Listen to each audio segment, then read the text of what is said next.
ঠিক কিনা বলেন? তাহলে ওই আবু জেহেলের সাথে এই আবু জেহেল মিলছে কিনা বলেন? এই আবু জেহেলকেও ধ্বংস করার জন্য এই নাবালেগ শিশুদেরকে আলাদা ব্যবহার করেছে। যেই ছাত্ররা, যেই ছাত্রের আন্দোলনের মাধ্যমে এই আবু জেহেলের মাথার থেকে সব ধ্বংস হয়ে গেছে, সেই দুই ছাত্র কালকে দেখলাম যে কি করছে, উপদেষ্টা হিসেবে শপথ গ্রহণ করতেছে। আলহামদুলিল্লাহ।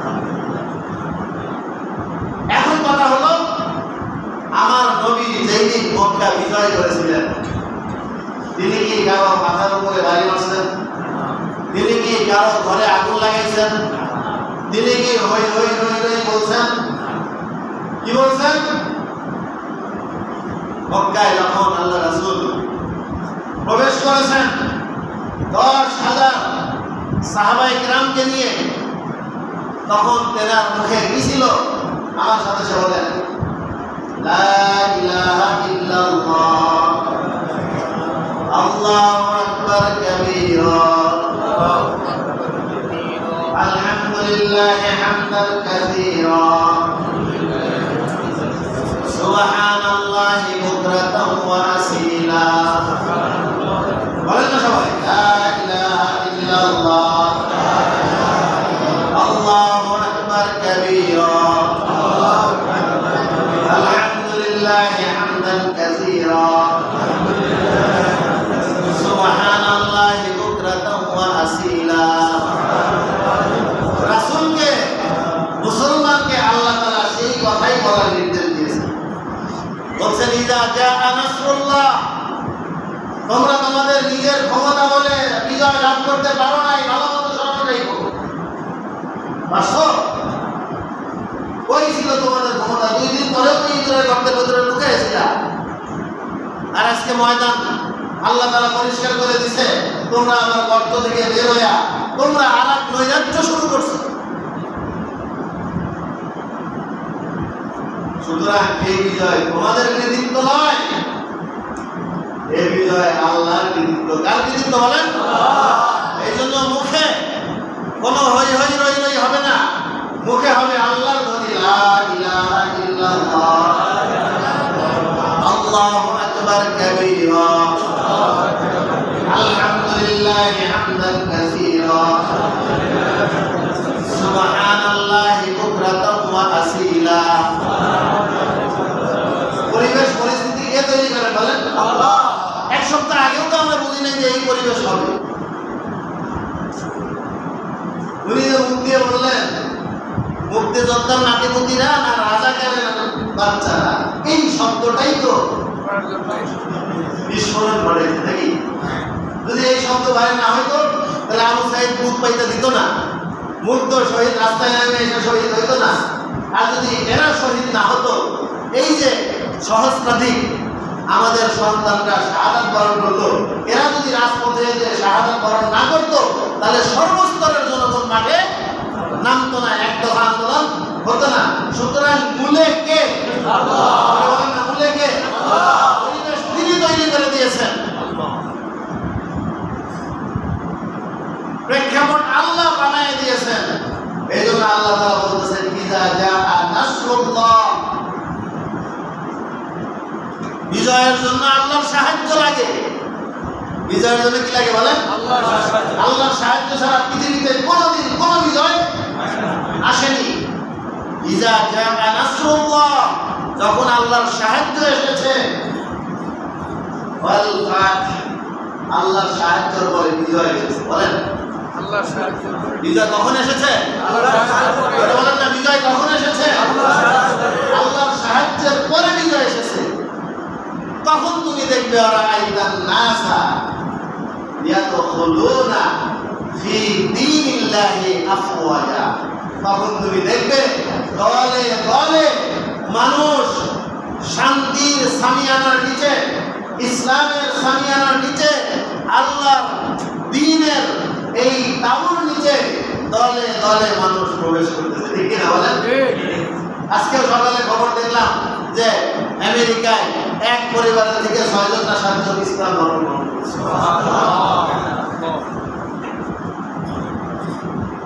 আলহামদুলিল্লাহ।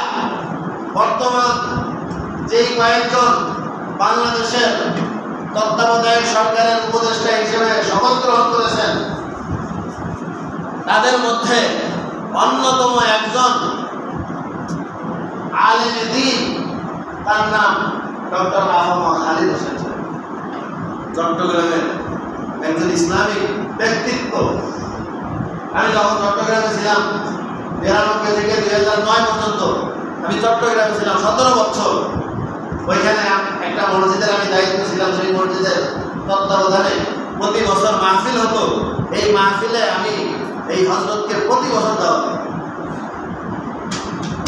আমার নাম্বার তার কাছে, তার নাম্বার আমার কাছে। আহমদ খালেদ সাহেব নর্মাল কোনো মানুষ নন, তিনি বাংলাদেশের মুসলমানদের মসজিদ মাদ্রাসা আলেম ওলামার উপযুক্ত প্রতিনিধিত্ব করতে পারে এমন একজন ব্যক্তি। শুধু একজনকে দেখলে তো হবে না,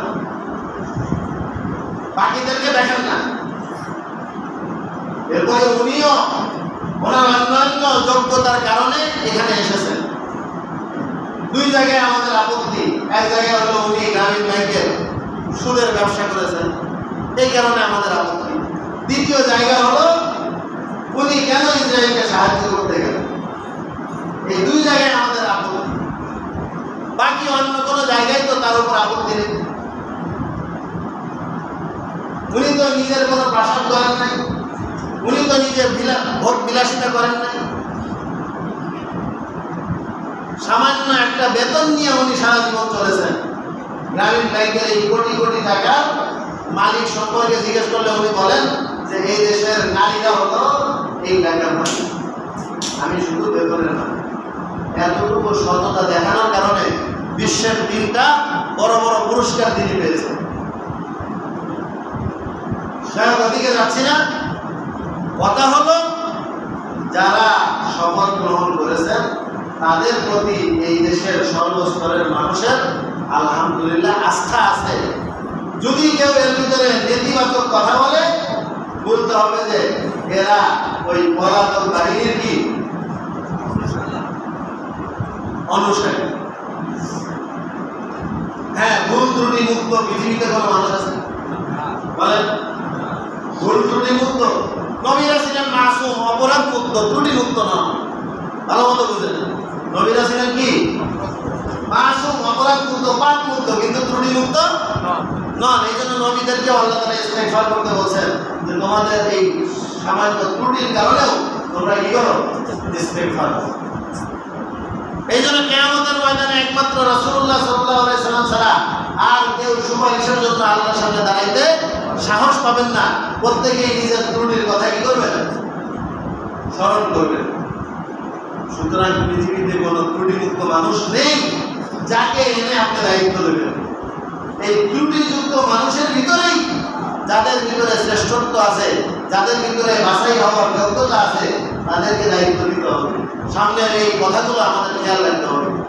এরপরে আল্লাহ তাআলা যেটা বলতেছেন, ফাসাব্বিহ বিহামদি রাব্বিক, যখন বিজয় আসলো আল্লাহ তাআলার সাহায্যে, এখন তোমাদের কাজ কি?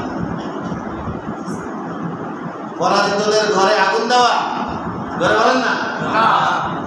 পরাজিতদেরকে এলাকা থেকে তাড়ায় দেওয়া? ভালো মতো বুঝতে হবে, কোন দল আমাদের শত্রু নয়, কোন ব্যক্তি আমাদের শত্রু নয়। আমাদের শত্রু হলো অপরাধ আর অপরাধী। আমাদের শত্রু কি বলেন? অপরাধ আর অপরাধী। এমনকি অপরাধী যদি তওবা করে নিজের জীবনকে শুধরিয়ে নেয়, তখন সেও আর শত্রু থাকবে না, সেও বন্ধু হবে। এই জন্য আল্লাহ তাআলা কি বলতেছেন, ফাসাব্বিহ, যে আল্লাহ তোমাদেরকে বিজয় এনে দিয়েছেন সেই আল্লাহর পবিত্রতার ঘোষণা করো, বিবরণ দাও।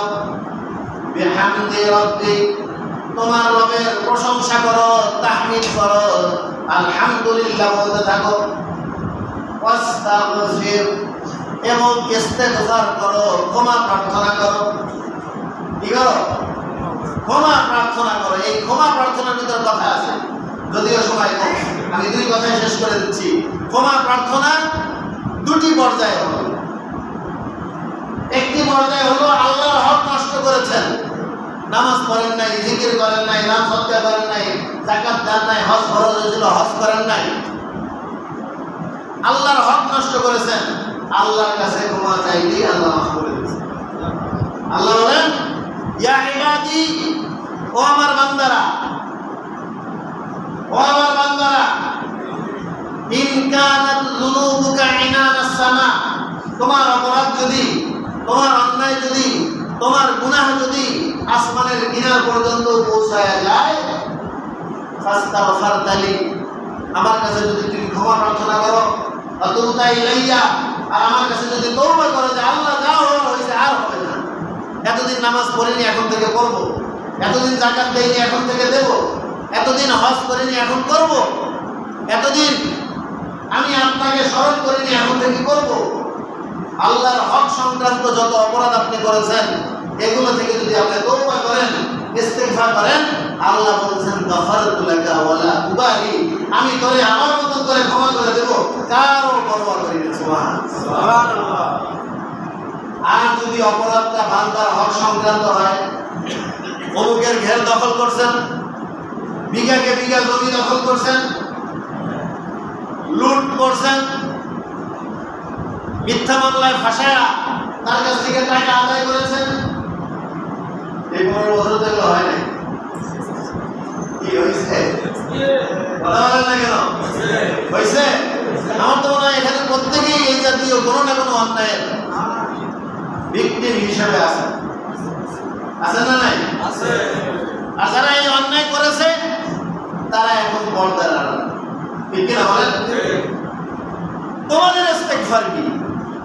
তোমাদের ইস্তেগফার হলো লুটের মাল ফেরত দিতে হবে। লুটের মাল কি করতে হবে? চুরির মাল ফেরত দিতে হবে, ডাকাতের মাল ফেরত দিতে হবে।